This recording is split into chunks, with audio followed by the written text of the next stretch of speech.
After spending 17 years on death row, Stephen Bryant was executed by firing squad. But what crimes led him there, and what happened during his final moments before execution? Let's take a look. It all started on October 5th, 2004. Stephen, just 23 years old at the time, needed money, and he was growing more desperate by the day.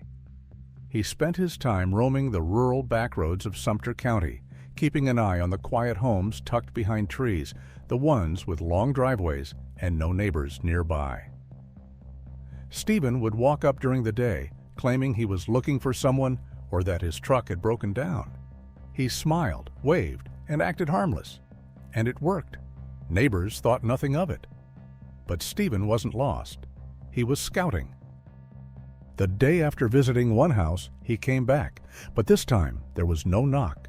He slipped inside, walked through the rooms, and ransacked the home office, grabbing whatever valuables he could carry before disappearing again. And he didn't stop there. Not long after, Stephen broke into another empty house, and this time he cut the phone lines so nobody could call for help when the owners returned. Then he found a .40 caliber Smith & Wesson and a box of ammunition. And at this point, he wasn't just stealing anymore. Each break-in was building toward something. He was gearing up, preparing for what was coming next. Just hours after stealing the gun, he went out to test it. Along a quiet riverbank, he spotted a man, 56-year-old Clinton Brown, who was fishing alone. Without any warning, Stephen raised the gun and fired once, then ran. The bullet hit Clinton in the upper body, and against all odds, Clinton stayed conscious. Bleeding and stunned, he climbed into his truck and drove himself to the nearest hospital. Clinton survived, but for Stephen, this was only the beginning. 4 days later, Stephen met up with a longtime friend, 36-year-old Clifton Gainey. They had fished together, shared meals, and their families had spent weekends under the same roof. That night, they left to buy beer, laughing like they always did. And then somewhere between the jokes, Stephen pulled the same stolen gun and shot Clifton in the head. His friend died instantly. Stephen didn't call for help. He didn't stop to check if his friend was still breathing. He just stepped over the body, left it in the dirt on a lonely stretch of road, and drove straight to Clifton's rented trailer. Once inside, he took everything he could carry, electronics, an aquarium, and whatever looked like it might be worth a few bucks. Then he struck a match. Flames tore through the trailer, burning up memories, photos, and the place where their families used to gather like nothing had ever mattered. But 2 days later, on October 11th, Stephen struck again. This time, his target was 62-year-old Willard Teachin, a retired Air Force sergeant living in peace. Stephen forced his way inside his home, shot him 9 times, then tore through the home looking for anything valuable. While he was ransacking the house, the phone rang multiple times. On the other end of the line were TJ's wife and daughter, desperate for answers. Stephen answered both calls. Calmly, he told each of them that TJ was dead. Before he walked out, he slipped a ring from TJ's hand and burned his face with a cigarette. And then, as if daring the police to stop him, he dipped a finger into blood and smeared a message across the wall. "Victim 4 in 2 weeks. Catch me if you can." And just like that, the clock started ticking. The manhunt was on. From that moment, everything moved fast. Over the past days, investigators in Sumter County worked around the clock, combing through every detail from the past 2 weeks. What stood out first was the pattern. 3 attacks, all within a few miles of each other, all in less than 2 weeks. And the crime scenes weren't random.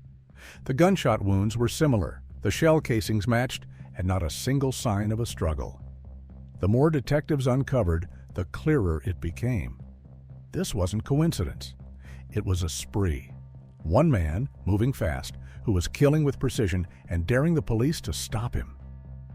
And then came the break. Tips started flooding in from across the county. Sightings of a dark and worn 1990 GMC pickup spotted near more than one crime scene. One caller had even caught a part of the license plate. And when officers ran it through their system, it led straight to Stephen, a man already known to the police for committing violent burglaries. The truck wasn't just a match. It was the missing link, and it tied Stephen to every single detail they had been piecing together. And then, on October 13th, ballistic testing confirmed what the detectives already suspected. The same weapon had been used in all 4 shootings, and that match sealed the case. Stephen Bryant was responsible for the killing spree, but by then it was too late. Because just hours earlier, at around 4:30 a.m., Stephen had met his last victim. 35-year-old Christopher Burgess was standing outside a small convenience store when Stephen approached him. They spoke briefly before they left together. What exactly was said in those few minutes will never be known. But somewhere along the way, Stephen pulled out the gun one more time and shot Christopher, once in the chest and once in the head. His body was discovered less than 2 hours later by a passing hunter. That same afternoon, officers finally tracked Stephen down to his girlfriend's house, and when they confronted him, he didn't run, didn't fight, and when they walked him out in cuffs, the spree that had gripped Sumter County finally ended. Inside the house, detectives found the stolen goods, weapons, and evidence that tied him to the murders. Stephen was arrested and charged with 3 counts of murder, along with burglary, armed robbery, arson, and weapons violations. In the months that followed, people in Sumter County were still trying to make sense of it all. Stephen's landlord described him as quiet and polite, the kind of tenant who kept to himself. And at work, his supervisor described him as a nice person. But court-appointed psychologists saw something else entirely. They described Stephen as impulsive and antisocial, a man with no ability to control his anger or understand consequences. And that pattern didn't stop with the murders. While waiting for trial, Stephen lashed out once again. He attacked a corrections officer without warning, and not long after, he was caught throwing urine at another inmate. Prosecutors brought that up later, calling it more proof of who he really was and why he couldn't be trusted outside a cell. His trial didn't begin until 2008, 4 years after the murders, and when it finally did, there was no twist, no last-minute deal. On August 8th, Stephen stood before the court and admitted to everything, 3 murders and 9 other charges. He didn't ask for leniency, and no bargain was offered. Sumter County Prosecutor Kelly Jackson made it clear the state would seek the death penalty for the murder of TJ. But since Stephen had already pleaded guilty, the trial moved straight to the sentencing phase. That's when his lawyers tried to shift the focus away from the crime and toward the years that came before it. They painted a picture of a broken kid who never had a shot. Stephen had been in and out of state institutions since he was 11. School records described him as emotionally unstable and slow to learn. In September 2004, just weeks before the murders, he had actually reached out for help, contacting mental health agencies and asking for counseling. After his arrest, doctors diagnosed him with PTSD from years of sexual abuse, along with chronic depression and ADD. His grandmother took the stand during sentencing, her voice trembling as she recounted how, just months before the murders, Stephen had broken down and told her everything. He told her about the abuse by his grandfather, his uncle, and even his half-brother. He had begged for help. She and her daughter had even contacted a deputy, trying to get him the right kind of treatment. But whatever help he got, it wasn't enough. And within weeks, that buried trauma exploded into violence. And by the end of it, 3 men were dead.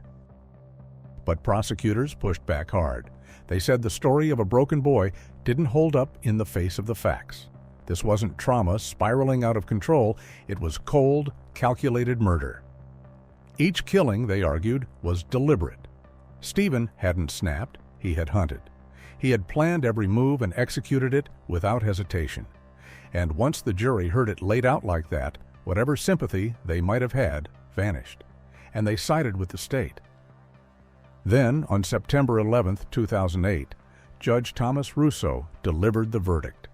Stephen was sentenced to die for the murder of Willard Tietjen. The crime was seen as especially cruel because it happened during a robbery. For the murders of Clifton Gainey and Christopher Burgess, he received 2 life sentences to run at the same time. But it didn't stop there. He also got decades more for a long list of other crimes: burglaries, arson, assault, and even threats he made behind bars to a correctional officer. For the next years, Stephen fought the sentence, filing appeal after appeal. He claimed mental illness and lasting brain damage caused by prenatal alcohol exposure. But no court bought it. Each one reviewed the records, weighed the evidence, and turned him down. In January 2025, the 4th U.S. Circuit Court of Appeals dismissed his final appeal, and 9 months later, the U.S. Supreme Court did the same. Just 3 days later, on October 17, 2025, the South Carolina Supreme Court signed his death warrant. Under state law, death row inmates could choose between lethal injection, the electric chair, or firing squad. And on October 31st, Stephen made his choice. He wanted to die the same way as his victims, so he chose the firing squad. For his final meal, Stephen asked for a spicy seafood stir-fry packed with heat, along with fried fish served over rice. He also requested egg rolls, stuffed shrimp, 2 candy bars, and a slice of German chocolate cake. Then the moment came. On November 14, 2025, Stephen sat strapped to the execution chair, motionless as the warden asked if he had any final words. He didn't speak, just shook his head. No last statement, no apology for what he did. He glanced briefly at the 10 witnesses seated behind the glass, but then turned back toward the firing squad. 3 corrections officers stood behind the wall, armed with live rounds, ready to carry out the sentence. A hood was placed over his head and a target strapped over his heart. He made several heavy breaths during the 2 minutes from when the hood was placed over his head to the shots being fired. The execution was carried out by a firing squad armed with rifles loaded with .308 Winchester rounds, ammunition known for its devastating impact, and they are designed to fragment on contact. A direct hit to the heart could end a life in seconds. In South Carolina, they don't use blanks. All 3 rifles were loaded.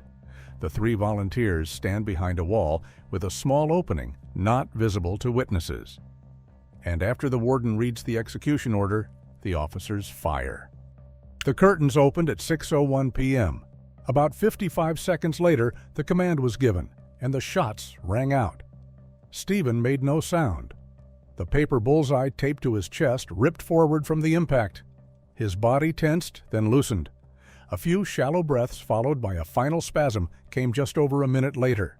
A doctor stepped forward with a stethoscope, leaned in, and confirmed what everyone already knew. At 6:05 p.m., he was pronounced dead. Stephen Corey Bryant was 44 years old. What do you think? Has justice been served? Let us know your thoughts in the comments.